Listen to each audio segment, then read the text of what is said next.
You're watching This Week in Otter Athletics. I'm Lindsay Trout, joined today with new Dean of Students, Christine Erickson. Thanks for being here, Christine. Thanks for having me. You're Dean of Students here at Monterey Bay. Tell us about your responsibilities and what being Dean of Students entails. Okay, so I've been here almost 1 year, and as the Dean of Students, I administratively am responsible for student activities and leadership development, judicial affairs and community standards, student housing and residential life, and the child care center on campus.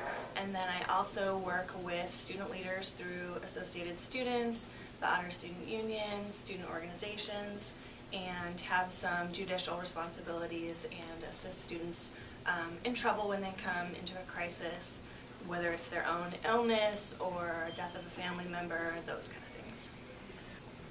With homecoming coming up this weekend, tell everyone all the events they can expect to see. Gosh, there's a ton of different things going on, and I brought my flyer with me so that I could refer. I think there's 9 different sporting events between men's baseball, women's softball, men's and women's basketball, of course, which are our highlighted events for homecoming, and even a couple of water polo games. So in addition, we're having a taco fiesta themed tailgate at the Black Box Cabaret on Friday, and the Black Box Cabaret is actually having a birthday bash.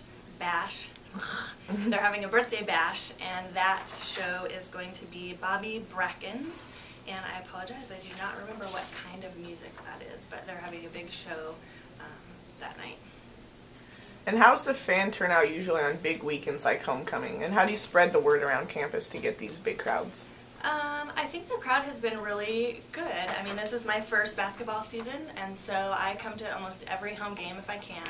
And I think when the students are back in session, you know, over the break, it seemed like we had some home games and there weren't many students here.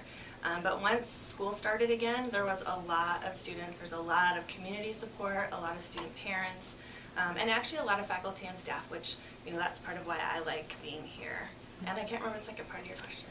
And how do you spread the word around campus to get these big crowds to come? So a number of us in student life announce the games at different student meetings. We also have an athletics senator through the Associated Students, and she has a whole committee of people who help to get students who aren't already engaged with our student athletes to come out and support, and sometimes they'll make some goofy posters and, you know, all that kind of fun stuff. And this being your first year here, what has been your favorite? Let me start that one. This being your first year here, what has been your favorite experience at a sporting event? I don't know that I have one favorite experience. I think I was very surprised at how friendly the coaches and student athletes and just the other Otter backers are, and so it's really fun to come to the games, even though it's, you know, sort of part of my job, but it's fun to come and interact with people and to support our student athletes. They really enjoy having people come and support them. And an example, I was serving tater tots at Eggs After Dark just a few weeks ago, and as any of the basketball players came in, who, you know, I recognize because I go to the games, and I knew their names, so I said, "Oh, good game," whatever. And it's just cute to see how they, you know, they get so proud and humble at the same time that people on campus are really supportive of them. So that's my favorite part, is the community. That was Christine Erickson, Dean of Students. Thank you for being here again. Great, thank you so much. I had a good time. Come out and support the Otters this weekend for homecoming weekend.